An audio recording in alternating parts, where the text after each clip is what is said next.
तद पदम तर्षितमयेन तस्मै श्री गुरुवे नमः। हीम गिर के ओ तुंग श्रृंगी परा फैली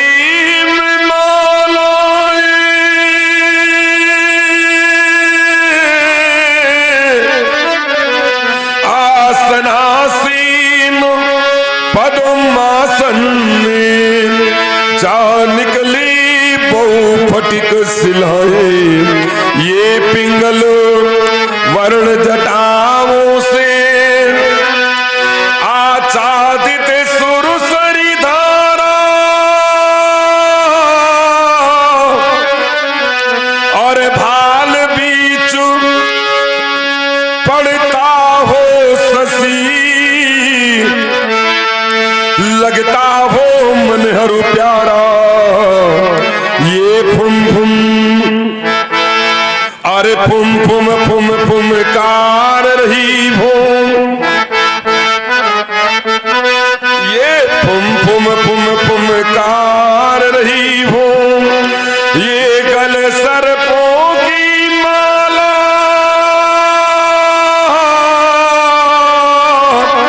चंचला चमकती चमक दमको हो कंठ हलाहल प्याला, ये दक्षिण कर में हो त्रिशूल,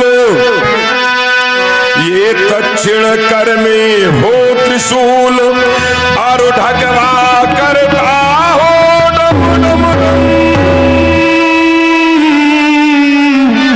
कड़मुख सन्मुखो नंदी पानी, ये बोल रहे हो जय करुणाकर शंकरो, जय त्रिनेत्रो कौरांग उमावरो, नील कंठो मृत्युंजय शशिधरो, जय डमरू जय जय पिनाकधरो, भूतनाथ भगवान महेश्वर, सुख कारो दुख हारो, सर्व गुणाकरो, मंगलमय मंगल पावनकार, फैल फैल लपटात कातर, अगणित सर्पो वृंदो अति विषधरो, मदन दहनकारी योगेश्वरो, सोल पाणी त्रिपुरार शक्तिधरो, आधि व्याधि हर अगम गोचार, आशुतोष अपराजितो अगहरो, प्रेम राशि पशुपति पन्नगधरो, पार्वती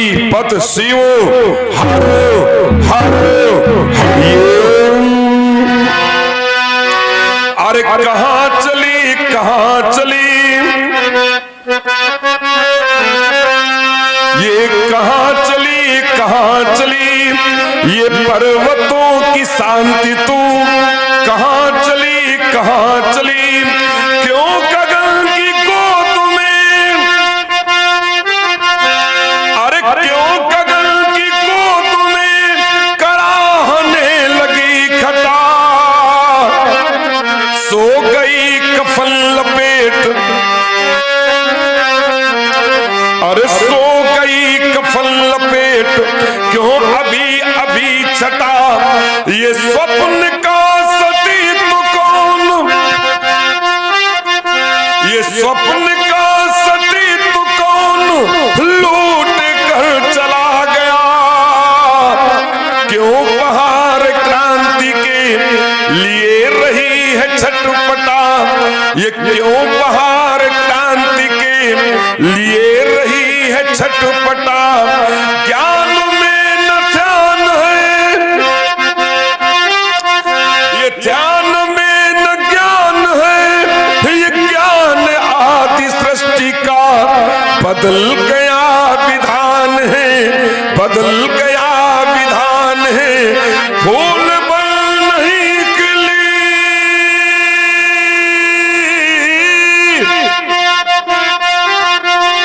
अरे फूल बन नहीं खिली, आज कोई कली, ये पर्वतों की शांति तू कहाँ चली कहाँ शिव शिव। कैलाश कालेच्छ कल्पद्रुम के पात्र आपस में समाप्त हो गए। आज किसी पीर फटमानी नरकहेरी नरपुंगों ने भगवान त्र्यंबक के आयुध का मिथिला में खंडन कर डाला। अरे टहर पुत्रही, आज तेरी दोनों भुजाओं का ये भार्गव सारंग के माध्यम से छार छार कर डालेगा। ये क्रांत के बादल छाए, रण चंडी हुंकार रही, मानवता कर मलमल रोती, जिससे तानो ताललकार रही। इससे कुठार अब तू चल दे जग में क्रांत खाने को। ये भगुनंदन, अरे ये भगुनंदन मानस उठा अब फिर से प्रलय मचाने को। इसका प्रायश्चित क्या मात्र राजा जनक को ही भोगना पड़ेगा? ये सारी प्रजा को भोगना पड़ेगा। ये उठाकर, अरे उठाकर ये पलट दूंगा मिथिला को, बल्कि देर लगाऊंगा ये मचाकर क्रांत भूतल में मैं जनक का ये बिटाऊंगा। रोमे चीख चिखारे, अरे मिथिला के नर नारी और टिकेगा सामने में कौम। ऐसा पीर बलधारी बहेगा अब श्रोणित का नद। इस कठिन फरसा की धारा से हिलाकर विश्व रख दूंगा मैं अपनी क्रोध ज्वाला से। आसन देवी, आश्रम की रक्षा करना, समस्त प्राणियों की रक्षा करना, भार्गव मिथिला के लिए प्रस्थान कर रहा। एक बार प्रेम से घोष कीजिए, बोलिए श्री शंकर भगवान की। हर हर बम बम मिश्रा, हर हर बम बम मिश्रा। चलो चले मिश्रा, चलो चले मिश्रा। अवसर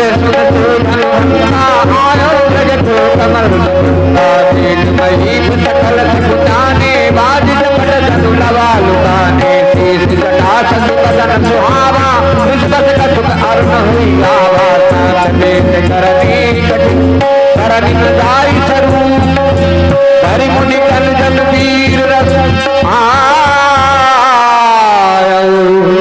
जहाँ सद पृथ्वी के संकट को दूर करने का प्रयास है। लेकिन ये मुनि ऐसे हैं जो पृथ्वी के ऊपर संकट डालने का प्रयास, भूमि को उलटने की बात करते हैं। पृथ्वी के ऊपर संकट कैसे आए इसका उपक्रम करते हैं। इसके बाद मैंने महामुनि जी की एक घोषणा और सुनी। महामुनि जी ने कहा, सो राम के सुधन तोरा सात गांव सब सो रिप मोरा। इस वक्तव्य को सुन करके लगता है कि महामुनि जी ने उपमा अलंकार का विशेष प्रयोग किया है। पर विचित्रता देखिए, उपमेय भी है, उपमान भी है। उपमा में चार भेद बताए गए, उपमेय, उपमान, वाचक और साधारण धर्म। यहां उपमेय भी है, उपमान भी है, वाचक तो है, पर साधारण धर्म का कहीं पता नहीं। उपमेय और उपमान की विशेषता ये होती है कि उपमेय प्रस्तुत होता है, उपमान अप्रस्तुत हो सकता है। अर्थात जिसकी तुलना की जा रही है वो तो प्रस्तुत होना चाहिए, जिससे तुलना की जा रही वो प्रस्तुत ना हो तो भी बात बन सकती है। लेकिन महापुरुष जी की उपमा में ना उपमेय प्रस्तुत है ना उपमान प्रस्तुत है, क्योंकि ये इस समय ना यहाँ सहस्रा भाव प्रस्तुत है और ना धनुष तोड़ने वाले को अब तक ये जान पाए। और जब तक दोनों बिंदुओं को, उपमेय और उपमान को विशेष तौर पर जाना न जाए, तब तक उपमा करने का औचित्य नहीं बनता है। सहस्रा भाव को तो ये जानते होंगे, उसके गुणों से अवगुणों से परिचित होंगे, लेकिन क्या धनुष तोड़ने वाले को भी जानते? धनुष तोड़ने वाले के विषय पर जब विचार किया गया तो उसके लिए कहा गया निरुपम न उपमा। उसकी तो उपमा ही नहीं दी जा सकती, और उसकी अगर उपमा है तो किसी से है तो उसकी उपमा स्वयं उससे है। निरुपम न उपमा अमुक समान अमुक निगम कहे, ऐसा वेद कहते हैं। लेकिन महामुनि जी ने उस निरुपम को उपमा की सीमा में लाकर, वो भी सहस्रा भाव के संकोटे में लाकर खड़ा कर दिया है। ये बात समझ में नहीं आती और साधारण धर्म का कहीं पता नहीं। कहिए क्या हाल चाल है? क्या हाल चाल? क्यों क्रोध कर रहे हो इतना? कहिए कहिए क्या हाल चाल है? क्यों क्रोध कर रहे हो इतना? क्यों फूल रही हाथी की तरह? ये आंखें मुंह सब लाल लाल है। कहिए कहिए क्या हाल चाल? क्यों क्यों भुट्टी इतनी तली, पसीना भी आ गया आपको, क्यों भुट्टी इतनी तली हुई, सब बिंदु से तली हुई बाबा जी, यह मिला नहीं कहीं मानता है। कहिए क्या हाल चाल, क्या इधर उधर तुम ताक रहे हो, क्या इधर उधर तुम ताक रहे हो, क्या उचक उचक के झांक रहे हो, क्या इधर उधर तुम ताक रहे हो, क्या उचक उचक के झांक रहे हो, एक कैसा बाबा गोलमाल है। कहिए क्या हाल चाल।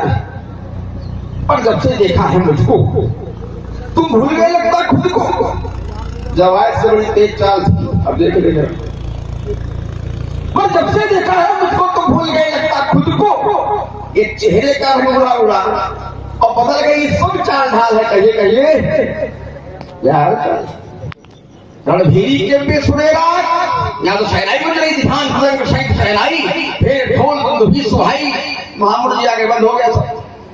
अब क्यों न बंद करा दे शहनाई, जिसके जीवन में शहनाई बजती नहीं है उसे दूसरे की अच्छी में नहीं लगती, तो इनके जीवन में तो आज तक बजी नहीं, अब आगे संभावना भी नहीं दिखाई पड़ रही है, तो दूसरे कैसे बजने दें। तो क्या बजा रहे, रणभेरी का बाजा बजा रहे। रणभेरी के पे सुनेरा, रणभेरी के पे सुनेरा क्यों सुना रहे हो भाग भाग शहनाई की स्वर लहरों में ये बजती वेद की ताल है। कहिए क्या हाल चाल। कवदीप सुमित्रा का कुमार, कवदीप सुमित्रा का कुमार कर रहा भी नहीं है बार बार। अब जाओ महेंद्राचल अपने, यहाँ नहीं कुछ डबल डाल है। कहिए क्या हाल चाल। धनुष टूट गया है, इसलिए क्रोध विरोध प्रतिरोध आपके द्वारा प्रस्तुत किया जा रहा है।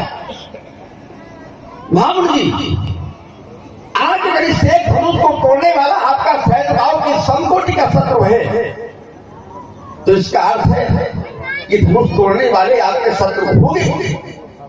तो हमने भी बहुत से दुनिया तोड़ी है, हमको किस कोटि का शत्रु मानेंगे आप। और धनुष तोड़ी ललिता ही कमाओ ना आपकी गोसाई, यही धन पर ममता की हेतु। इस धनुष पर ममता का कारण क्या है। और फिर आप तो विप्र है, धनुष टूट गया है, कोई आफत नहीं आ गई है। और विप्र के गुणों में, विप्र के कर्मों में समोदमस्तपा सौचम शांतिरार्जन का ज्ञान विज्ञान विप्र के कर्म में विज्ञान का भी गुण समाहित है। वैज्ञानिक गुण के आप ऋषि हैं, तो उसकी व्यवस्था करा लीजिए। आपने अपनी माता का वध किया, आपके पिता ने उन्हें जीवित कर दिया, वो विद्या भी आपके पास होगी। धनुष तोड़ने वाले ने धनुष तोड़ दिया, आप उसे सुरक्षित वापस ऐसा कर दीजिए। इसमें इतनी आपत्ति क्यों है। इस धनुष पर ममता का कारण क्या है। जब तोड़े से बहुत तो नहीं दिए आपने दर्शन, अब आज जब आए तो दर्शन के साथ साथ ये प्रदर्शन।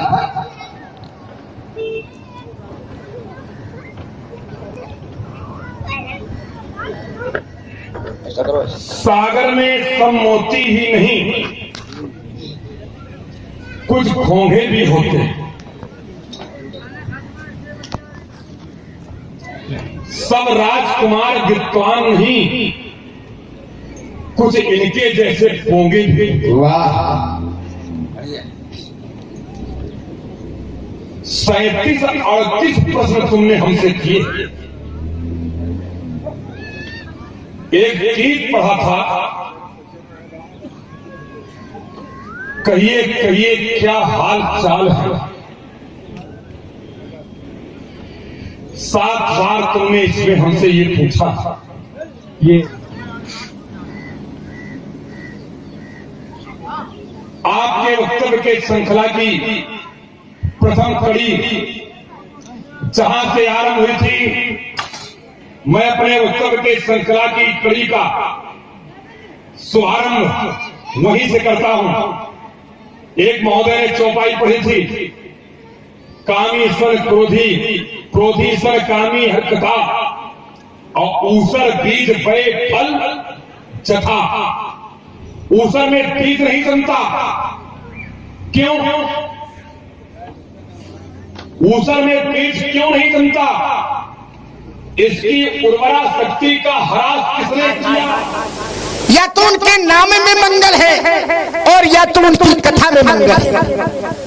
मंगल करण कलिमल हरण तुलसी कथा रघुनाथ की। महाराज एक बात समझ में नहीं आ रही है, बड़ा क्रोध है, लेकिन क्रोध के मूल में क्या है, क्रोध का कारण क्या है, किस कारण क्रोध है? कारण ना सकारण, कारण क्या कारण? धनुष टूट गया, क्रोध का कारण धनुष का टूटना है। धनुष के टूटने पर आप क्रोध कर रहे। एक बात मैं आपको बता दूं, अगर क्रोध का कारण धनुष का टूटना है, धनुष के टूटने पर आप क्रोध कर रहे हैं, तो बहु धन भी तोरी लरिकाई कबहु ना सरिस कीन गोसाई। महाराज महाराज मैंने बाल्यावस्था में बहुत सी धनुइयां तोड़ी थी, जब बहुत तोड़ी थी तो बहुत क्रोध नहीं था। आज एक होता है क्रोध बहुत हो, तो क्या यही धन पर ममता? इस धनुष पर आपकी ममता है तो क्या ही हेतु? इसका हेतु, इसका कारण क्या है? कुछ बात प्रातः स्मरणी हम जानना चाहते हैं। ये धन पर ममता कई हेतु क्या है? ज्ञानी राजा की समाज में वो दंडता और विद्वत्ता की आग उगलने वाले राजकुमार अपने शब्द विन्यास, वाक्य शैली और परमार्जित भाषा के माध्यम से एक तपस्वी की तपस्या पर तपाक सा तड़ाक सा तमाचा चढ़ने का जो तुमने दुस्साहस किया है, ये तुम्हारे भावी जीवन के लिए कितना हानिकारक सिद्ध होगा, इसकी तुमने अतीत में कल्पना तक नहीं की होगी। कुमार लक्ष्मण, जहां से तुमने आरंभ किया वहीं से हम प्रारंभ करते हैं। सुमित्रानंदन राजकुमार ने कहा कि सेवक की धरती पर आप धनुष खंडन कर्ता को खड़ा करना चाहते हैं। सेवक का धर्म अत्यंत कठोर होता है और ऐसे कठिन कठोर धर्म के प्रति आप उसे क्यों खड़ा करना चाहते हैं? ये चिंतन लक्ष्मण के मस्तिष्क में आया। सेवा धर्म कठिन जग जाना, सबते सेवक धर्म कठोरा योगियों के लिए भी ये कठिन है। कैलाश पर्वत से भी भारी सेवक का धर्म आदि आदि चिंतन लक्ष्मण ने आप लोगों के सन्मुख प्रस्तुत किया। कुमार लक्ष्मण, अगर सेवक का धर्म कठिन है तो इसका परिणाम भी अत्यंत उच्च कोट का है और मैंने जीवन पर्यंत इस कठिनता को अपने साथ रखा। ये ग्रंथ आज यहाँ पर भी इस कठिनता को मेरे साथ ही उद्घोष करता है। शांत वेश करनी कठिन वर्ण जाई स्वरूप, तो ये कठिनता, ये कठिन धर्म, ये कठिन कार्य कैलाश पर्वत से भी भारी सेवक का कठिन का होना आदि आदि इस कथन के कारण ये बोध होता है कि इसका परिणाम भी उच्च कोट का होता है। परमात्मा ने जिस समय एक वर्गीकरण किया, एक सारणी बनाई जिसमें अपने प्रिय लोगों के प्रति अभिव्यक्ति दी, तो कहा कि सब मम प्रिय, सब मम उपजाए और सबते अधिक मनुज मोई भाए तिनमा द्विज। और अंत में कहा कि पुण्य पुण्य सत्य कहा कोई पाही और मोही सेवक सम प्रिय को नहीं। अगर सेवक का धर्म कठिन है तो इसका परिणाम भी अत्यंत उच्च कोट का है। परमात्मा ने स्वतः स्वीकार किया है कि मैं बार बार आपसे सत्य कहता हूँ, सेवक के समान हमें इस धरती पर कोई और प्रिय नहीं है। धनुष खंडन करता अगर सेवक की धरती पर होकर के अपने कर्तव्यों को चरितार्थ करेगा, अपने कर्तव्यों अपने कर्मों को मेरे सम्मुख प्रस्तुत करेगा, तो लक्ष्मण वो मेरा धरती पर सबसे प्रिय होगा, अत्यंत प्रिय होगा।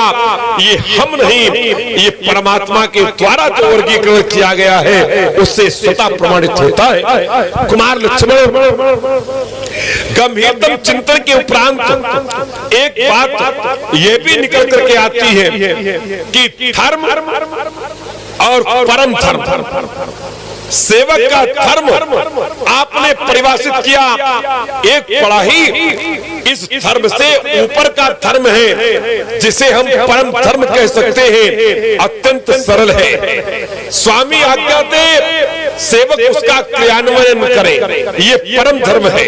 ये ग्रंथ भी हमें प्रमाण देता है कि सिर धरी आयसु करिए तुम्हारा परम धर्म, यह नाथ हमारा। स्वामी की आज्ञा हो, सेवक उसका क्रियान्वयन करे, निस्संदेह परम धर्म की प्राप्ति सेवक करेगा। कुमार लक्ष्मण मुखिया मुख चाहिए, सेवक पद कर नैन सो, अपने सेवा स्वामी के प्रति अपने पैरों से, चरणों से, नेत्रों से और कर हाथ से करता है, लेकिन मुख सो साहिब होए।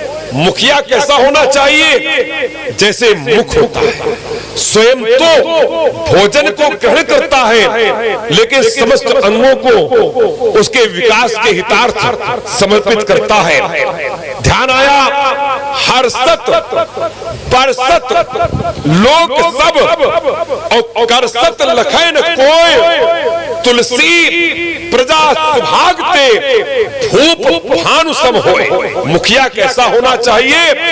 राजा कैसा होना चाहिए? जैसे सूर्य होता है, जिस समय सूर्य सरोवर से, समुद्र से, सरिताओं से जल को अवशोषित करता है, वाष्पीकरण क्रिया के द्वारा खींचता है, कर्षित करता है, तो कर्षत लखन कोई, ये कोई देखता नहीं है, लेकिन वही जल मेघों के रूप में जब धरती पर बरसता है तो सभी लोग प्रसन्न होते हैं। कृषक अपनी खेती उत्तम उसी से करता है।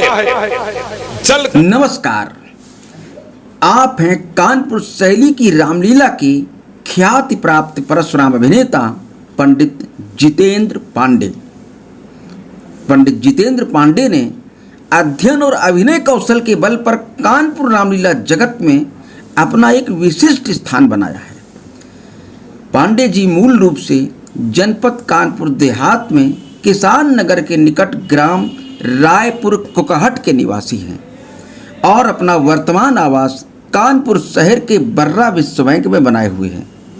पंडित जितेंद्र पांडे ने बहुचर्चित जनक अभिनेता भगवान सिंह की प्रेरणा एवं सहयोग से सन 1989 में तत्कालीन ख्याति लब्ध परशुराम अभिनेता यश शेष पंडित शिव गोपाल अवस्थी के शिष्यत्व में परशुरामी सीखना प्रारंभ किया था और फिर 31 अक्टूबर सन 1992 को अपने ही ग्राम रायपुर कुकहट में रामलीला का आयोजन करवाकर महर्षि परशुराम के अभिनय की शुरुआत की थी।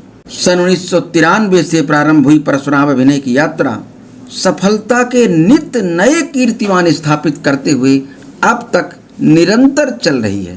कानपुर और आसपास के जनपदों में उत्कृष्ट परशुराम अभिनेता के रूप में प्रतिष्ठा प्राप्त पांडे जी ने यश शेष पंडित शिवगोपाल अवस्थी को अपना गुरु भले ही बनाया हो, परंतु आप अपने समय के सभी वरिष्ठ परशुराम अभिनेताओं को अपना आदर्श मानते हैं और सभी के अभिनय की विशेषताओं को आत्मसात करने का सदैव प्रयास करते हैं। पंडित जी की यही विशेषता इन्हें अन्य सबसे पृथक कर देती है। पांडे जी सन 1994 में हमारे ग्राम मनेथु की रामलीला में परशुरामी करने गए थे। हमारे जीवन काल में यह हमारे गांव की पहली रामलीला थी। पंडित जितेंद्र पांडे ने इस रामलीला में न केवल परशुरामी की थी, बल्कि मंडल प्रबंधक का भी दायित्व निभाया था, जिसमें कि हमारे पूज्य पिताजी यश शेष पंडित राम गोपाल शुक्ल मंच संचालक के रूप में पूरी रात मंच पर विराजमान रहे। उस आयोजन और पंडित जी के प्रभावशाली अभिनय की चर्चा आज तक गांव में होती है। इस कार्यक्रम में ही हमने पिताजी की प्रेरणा से अपने जीवन में पहली बार परशुराम जी को न केवल स्वरचित कविता द्वारा प्रणाम करके आशीर्वाद लिया था, बल्कि एक अन्य स्वरचित कविता के माध्यम से स्वयं तथा अपने ग्रामवासियों के नैतिक उत्थान हेतु मार्गदर्शन करने के लिए भार्गव जी से निवेदन भी प्रस्तुत किया था।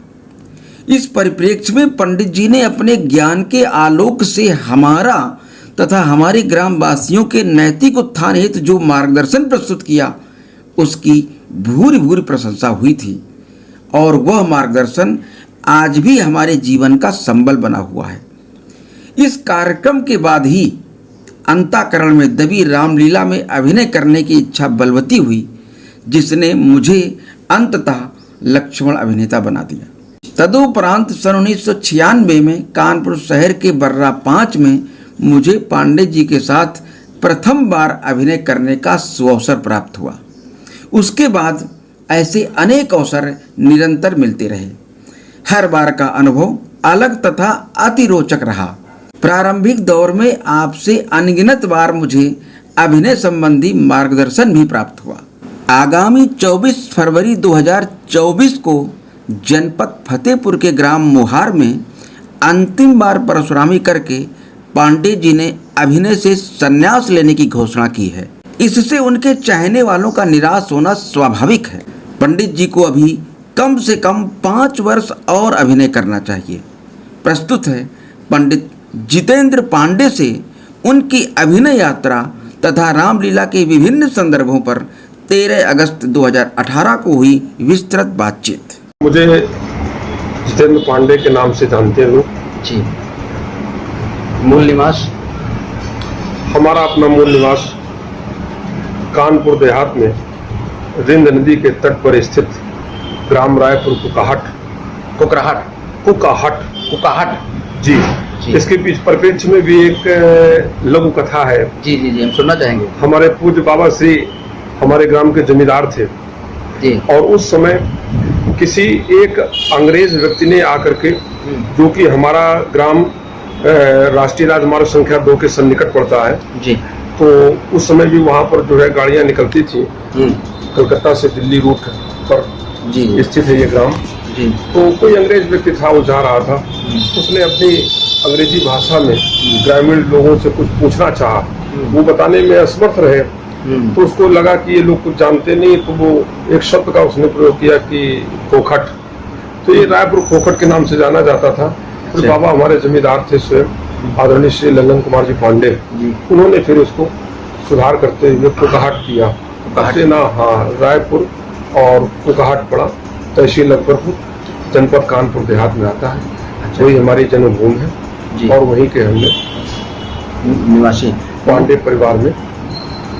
ये यहाँ का पता क्या है सर, पत्र व्यवहार का आपका? वर्तमान समय में कानपुर नगर में के सेक्टर में जी, जो 233 भवन संख्या है, उस पर मैं परमात्मा की कृपा से निवास कर रहा हूँ। 233 के ब्लॉक बर्रा विश्व बैंक। हाँ, विश्व बैंक वाला जी। ये पत्र व्यवहार का पता है जी। रामलीला क्षेत्र में कैसे जुड़ाव हो गया आपका? रामलीला क्षेत्र में बचपन से ही जुड़ाव था। अच्छा। परमात्मा की कुछ ऐसी कृपा रही कि धर्म क्षेत्र से, भगवत भक्ति से और संतों से अनुराग रहा जी। इस प्रक्रिया में बाल्यावस्था में खेल खेल में ही रामलीला में जो है जी, हम सब लोगों की रुचि बढ़ती चली गई। हमारे ग्राम में भी बहुत अच्छी रामलीला होती थी जी। और वो हमारे पूज्य बाबा श्री के छोटे भाई आदरणीय श्री चंद्रशेखर जी पांडे कराते थे। अच्छा। और उस रामलीला को हमने बचपन से देखा और धीरे धीरे उसमें हमारी रुचि बढ़ती चली गई। एक तरीके से बचपन से दर्शक के रूप में रामलीला से जुड़ाव आपका रहा, बचपन जब से आपने बचपन होश संभाला तब से रामलीला से जुड़े हुए एक तरीके से। हाँ, बचपन से जुड़ाव भी रहा और बचपन में ही आपस में बच्चों के साथ उस खेल में भी हम अपनी रामलीला को समाहित रखते थे। अच्छा। और जो नाट्य मंच पर देखते थे उसे हम अपने कमरों में, कक्ष में, घर में और बच्चों के साथ में आपस में मिलकर के भी किया करते थे। तो सखाओं के साथ मतलब रामलीला का मंचन आप करते रहते थे? अवश्य अवश्य।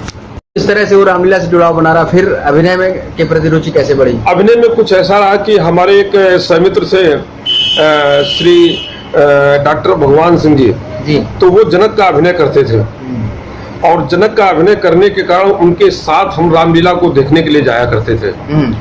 तो एक हमारे साथ और एक विशेष बात ये जुड़ी थी कि जब हम पाठशाला में अध्ययन करने के लिए जाते थे तो वहां पर हम मॉनिटर बनाए गए और जो फिजिकल ट्रेनिंग वगैरह होती थी उसमें बोलना पड़ता था और कराना पड़ता था, तो उसमें हमारा चयन हो जाता था।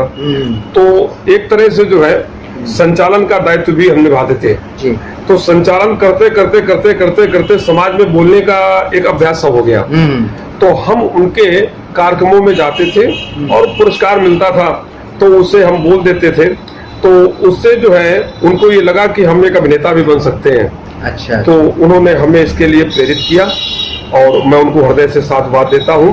और एक उनकी प्रेरणा से ही और उनके सहयोग से हम अपने इस रामलीला के क्षितिज पर जो सूर्य की भांति चमक रहे थे, जिनकी आभा से सारा समाज आलोकित होता था रामलीला जगत में, तो ऐसे पूज्यपाद पंडित श्री शिव गोपाल जी अवस्थी के चरणार बिंदुओं में हम पहुंचे और उन्होंने हमें शिक्षा और दीक्षा दोनों विधिवत रूप से दी और मैं उनके चरणों में आपके माध्यम से प्रणाम करता हूँ। परशुराम का ही अभिनय कैसे चुना हुआ है इसका?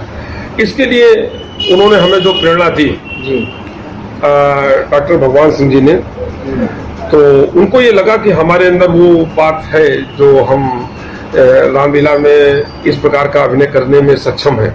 ये मतलब भगवान सिंह जी का चयन था परशुराम का अभिनय आपके लिए? हाँ, उन्होंने इसका चयन किया, उसके लिए उन्होंने हमें प्रेरणा दी। ये तब मुझे ये लगता था कि रामलीला में परशुराम का विषय अथाह ज्ञान से भरा हुआ है और इसके लिए मैं अपने आप को तैयार कर पाऊंगा या नहीं जी, इसमें मुझे कहीं न कहीं थोड़ा सा भय सा रहता था। लेकिन उनकी सब प्रेरणा और उनका निरंतर मेरे प्रति ये चिंतन कि नहीं आप सक्षम है, आप कर सकते हैं, तो और गुरु जी का शुभ आशीर्वाद और संतों का शुभ आशीर्वाद और माता पिता का भी इसमें योगदान सहयोग कर रहा है। अगर वो प्रेरणा इस अभिनय की न देते तो आपको कौन सा अभिनय आकर्षित कर रहा था बेसिकली, या कोई अभिनय नहीं आकर्षित कर रहा था तब तक? नहीं, दरअसल में हम रामलीला के बहुत अच्छे दर्शक थे। अच्छा। और उस समय पर जो है हमें इस तरफ कोई चिंतन भी नहीं था हमारा कि हम ये अभिनय करेंगे, लेकिन उन्होंने जो देखा उससे इनको लगा कि हम अभिनय भी कर सकते हैं। तो एक संचालक होने के नाते मैं राजनीतिक मंचों का भी संचालन करता था, दंगलों का, बड़े से बड़े दंगलों का भी मैं संचालन करता था और अन्य किसी कोई सांस्कृतिक मंच होता था तो उसका भी मैं संचालन कर देता था।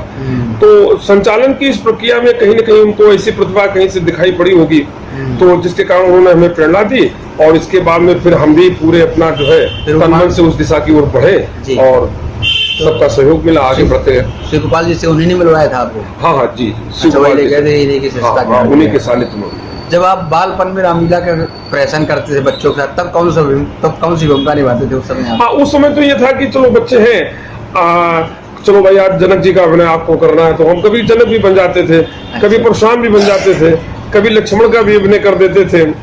और कभी कभी व्यास की भूमिका में भी 2-4 चौपाइयां जो थी बाल्यावस्था में तोतली भाषा से बोल देते थे।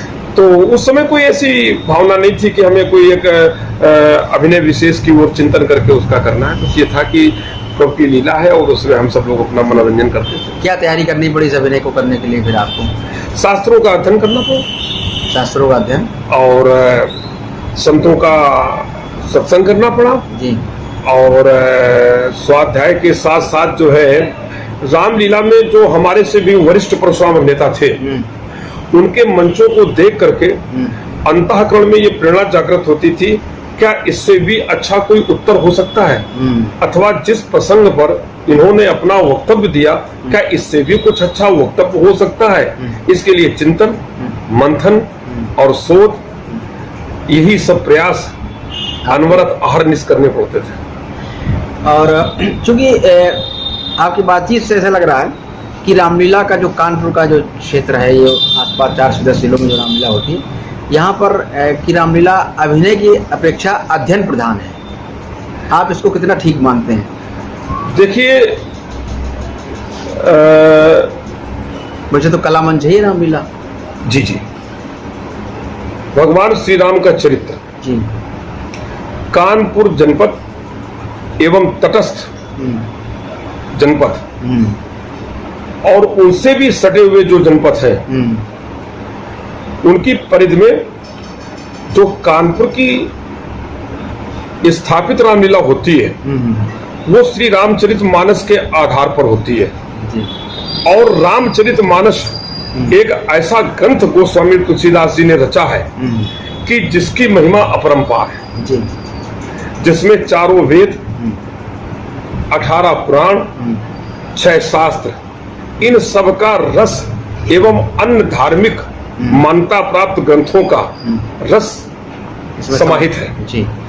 और चूंकि वो रामचरितमानस ज्ञान से भरी हुई है और उस रामचरितमानस के आधार पर रामलीला होती है, इसलिए सच्चे अर्थों में जहां हम नाट्य शास्त्र को साथ में लेते हैं, वहीं पर हम 6 शास्त्र, 4 वेद और 18 पुराणों को भी साथ लेकर के रामलीला करते हैं। इसीलिए हमारे कानपुर की रामलीला अद्वितीय है और पूरे मैं दावे के साथ कह सकता हूँ एक वाक्य में कि विश्व में इसका कोई छोड़ नहीं। रामलीला रामचरितमानस के आधार पर तो आज इस समय भारतवर्ष के जिस भी कोने में रामलीला होती है, हिंदी की जो रामलीला है, यहाँ तक की जो दूसरी भाषाओं में रामलीला होती है, उसका भी आधार रामचरितमानस ही है। जी जी, विदेशों में भी होती है, तो सब जगह ये है। लेकिन अन्य जगहों पर रामचरितमानस जैसा कहता है वैसी रामलीला होती है, उसमें नाट्य की भी प्रधानता होती है, अभिनय पक्ष भी प्रधान होता है। जी जी। जबकि ऐसा लगता है कि कानपुर के क्षेत्र में अभिनय को कहीं ना कहीं गौड़ रख दिया गया है।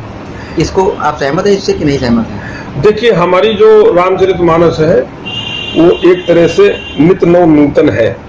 जैसे गंगा का प्रवाह है और गंगा के तट पर बैठ करके हम नित्य नव नूतन उस बहती हुई जलधारा को देखते रहते हैं, तो एक नवीनता का दर्शन होता रहता है। तो जहाँ पर हमारी अध्ययन और हमारे कला मंच पर ज्ञान, तो कला और ज्ञान ये दोनों एक साथ चलते हैं, तो नित्य नव नूतनता का हमें उसमें दर्शन होता है।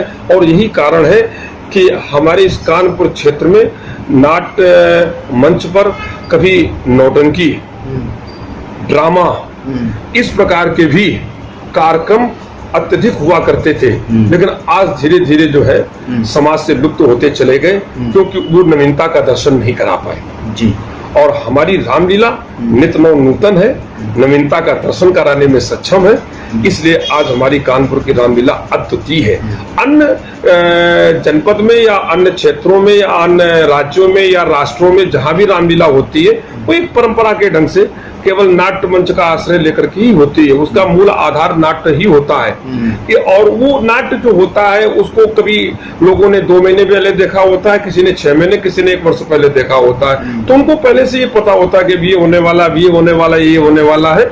तो अंदर जो उत्सुकता होती है वो उतनी जागरूक नहीं होती है जितनी कानपुर की रामलीला को देखने में जागरूक होती है, क्योंकि उसे ये पता नहीं है कि अब क्या होने वाला है।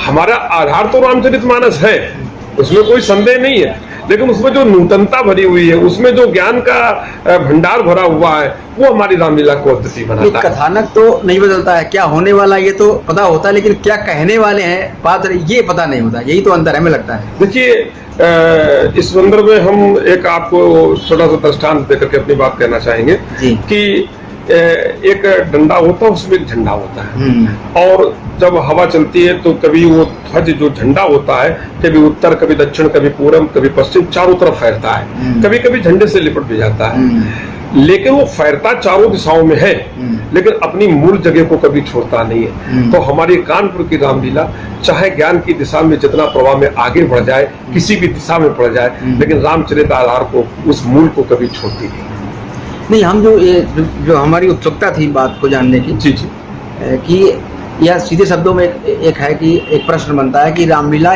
कला मंच है या प्रवचन मंच है?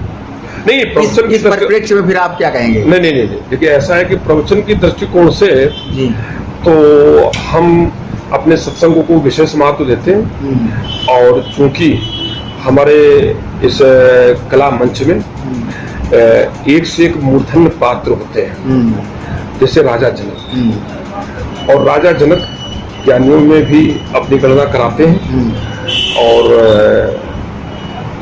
भगवान परशुराम जी वो भी ज्ञानी थे, आदरणीय श्री मर्यादा पुरुषोत्तम भगवान श्री राम जी वो भी ज्ञानी थे।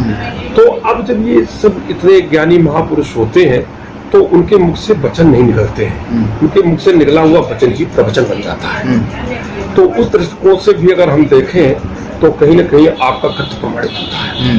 अब ये जो महापुरुष है तो कथानक वो अवश्य है, लेकिन इसके उपरांत भी जिस समय पर वो अपने कथन को प्रस्तुत करते हैं तो उसमें कोई न कोई ऐसा संदेश समाज को जाता है जिससे ये लगता है कि इस कथ्य को अगर हम अपने जीवन में अंगीकार करेंगे तो मेरा भविष्य सुधर सकता है, मेरा जीवन सुधर सकता है, मेरा परिवार अच्छा बन सकता है, आत्म उन्नति हो सकती है। ऐसा कुछ चिंतन समाज का बना रहता है उस पात्र के द्वारा प्रस्तुत कथ्य से। वो तो उसके द्वारा जो कथ्य प्रस्तुत किया गया, कोई भी जब पात्र प्रस्तुत होता है, जैसे अभी आपने कहा कि अलग अलग अब क्या होने वाला है, कथानक वही है सेम पहले जो प्रतिवर्ष लोग देखते हैं। एक दर्शक की उत्सुकता यह भी होती है कि इस चरित्र को पिछली बार अमुक ने प्रस्तुत किया था तो उसका ये प्रभाव पड़ा था या बड़ा प्रभावी था, इस बार ये चरित्र को प्रस्तुत करने के लिए अमुक व्यक्ति आया है तो वो कैसे प्रस्तुत करेगा। मतलब वहाँ कहीं ना कहीं अभिनय को प्रधानता व्यक्ति देता है, प्रस्तुतिकरण को प्रधानता देता है। तो उस परिप्रेक्ष्य में हम जानना चाहते थे कि रामलीला में कहाँ तक इसका ध्यान रखा जाता है कि लोग अपने चरित्र को प्रस्तुत करते समय कला के दृष्टिकोण से उस पात्र को कितना प्रतिष्ठित कर पाते हैं। हो सकता है बातों से प्रतिष्ठित कर जाए, हो सकता है अच्छी बात से प्रतिष्ठित कर जाए, लेकिन वो जो पात्र है, मान लीजिए एक परशुराम जी का ही पात्र है, तो परशुराम जी का पात्र जो तुलसीदास जी ने अपने मानस में जो उन्होंने प्रतिष्ठा की है उसकी, उस पात्र को उस ढंग से कितने लोग प्रतिष्ठित कर पाएंगे अभिनय के द्वारा? अभिनय की दृष्टिकोण से तो प्रत्येक पात्र अपनी क्षमता के अनुसार प्रस्तुतिकरण करता है जी, और चूंकि दर्शक की जो जागरूकता है, उसकी अपनी चाहत है, उत्सुकता है, वो यह भी चाहता है कि पात्र की पात्रता केवल अभिनय तक ही सीमित न रहे, वो हमें कुछ ऐसा सुनाए भी जिससे मेरे जीवन का कल्याण संभव हो सके। और रामलीला जो कानपुर की है उसमें विशेष महत्व यही है कि जो पात्र कहता है वो समाज के हित में कितना जा रहा है, समाज के कल्याण के हित में कितना जा रहा है, राष्ट्र के हित में कितना जा रहा है, ये भी बहुत महत्वपूर्ण है। इसीलिए मैं कहता हूं कि रामलीला जो कानपुर की वह अद्वितीय है, वो अतिरिक्त कहीं देखने को मिलती नहीं है। जितने भी रामलीला के वो हमने देखने का प्रयास किया और जहां तक हमें देखने का अवसर मिला, हमने यही पाया कि एक रटा रटाया संवाद, एक रटी रटाई भूमिका, एक पहले से तैयार की हुई स्क्रिप्ट ही पात्रों को दे दी जाती है और उसी को वो प्रस्तुत मंच पर कर देते हैं। किंतु रामलीला जो कानपुर की है उसमें ऐसा कदाप नहीं है। किसी भी क्षण, किसी भी बिंदु पर, किसी भी भूमिका में, किसी भी प्रसंग पर, किसी भी मंच में, किसी भी समाज के सम्मुख कुछ भी नया हो सकता है। बातों से, वार्ता से प्रस्तुतिकरण हो सकता है ना, अवश्य। हाँ। और वार्ता से कथानक तो परिवर्तित नहीं हो सकता है। नहीं, हमारा मूल आधार रामचरितमानस है, इसको मैंने पहले ही प्रस्तुत किया आपके सामने। मतलब अब ये कहने का मतलब ये है कि जैसे ऊंचाई रामलीला ने संवाद के स्तर को आपके अनुसार जो है संवाद के स्तर पर प्राप्त की, कानपुर की रामलीला में अच्छी से अच्छी बात कहने का प्रयास, ज्यादा ज्यादा ज्ञानपरक बात कहने का प्रयास, समाज के हित में कहने का प्रयास, तो ऐसे ही क्या अभिनय की दृष्टि से भी ऊंचाई नहीं प्राप्त की रामलीला ने, कानपुर की रामलीला ने? यहाँ पे कहाँ पे, वही हम जानना चाहते हैं। क्यों नहीं की? यहाँ पर कहाँ खड़ी है रामलीला कानपुर की? नहीं, अभिनय की दृष्टिकोण से आज हमारी कानपुर की रामलीला जो है जी, उसका स्तर बहुत अच्छा है। और मैं आपको एक बात बहुत अच्छी तरीके से बता दूं कि ये अभिनय की दक्षता ही तो है कि हमारी कानपुर की रामलीला वर्ष में, अगर मैं ये कह दूं कि 12 महीने होती है, जिसमें वर्षा के ऋतु के मात्र 4 महीने जो है वो रामलीला, इसलिए क्योंकि कृषक, हमारा भारत जो है 75% आज भी गांवों में बसता है, तो 75% हमारे यहाँ कृषक है। तो ये कृषक जो होते हैं अपनी वर्षा के ऋतु में अपने कृषि कार्यों में व्यस्त हो जाते हैं, इसलिए थोड़ा सा कुछ मंचन कम हो जाता है। नहीं तो 8 महीने इतनी प्रबलता के साथ रामलीला होती है कि एक एक छोटे ग्राम में 3-3 जगह पर धनुष यज्ञ के और रामलीला के कार्यक्रम लगते हैं, जबकि अन्य राज्यों में, अन्य राष्ट्रों में ऐसा नहीं होता है। नवरात्र के पर्व जब आते हैं तब रामलीला का एक माहौल बनता है और इसके बाद में समय रहते रहते धीरे धीरे ठंडा पड़ जाता है। लेकिन हमारे यहाँ ऐसी बात नहीं है। हमारे यहाँ कार्यक्रम नवरात्र से 1 माह पूर्व प्रारंभ हो जाते हैं और हमारे भी कार्यक्रम आगामी 17 सितंबर से लगे हुए हैं। तो और ये कार्यक्रम आखिरी में वहां तक चलते रहते हैं जब तक वर्षा प्रारंभ नहीं हो जाती है। तो कहने का हमारे आशय है कि 9 महीने 8 महीने के आसपास तो कार्यक्रम बहुत तेजी से होते हैं और बहुतायत में होते हैं। तो ये हमारे कानपुर की रामलीला का उत्कृष्ट अभिनय का ही एक प्रमाण है।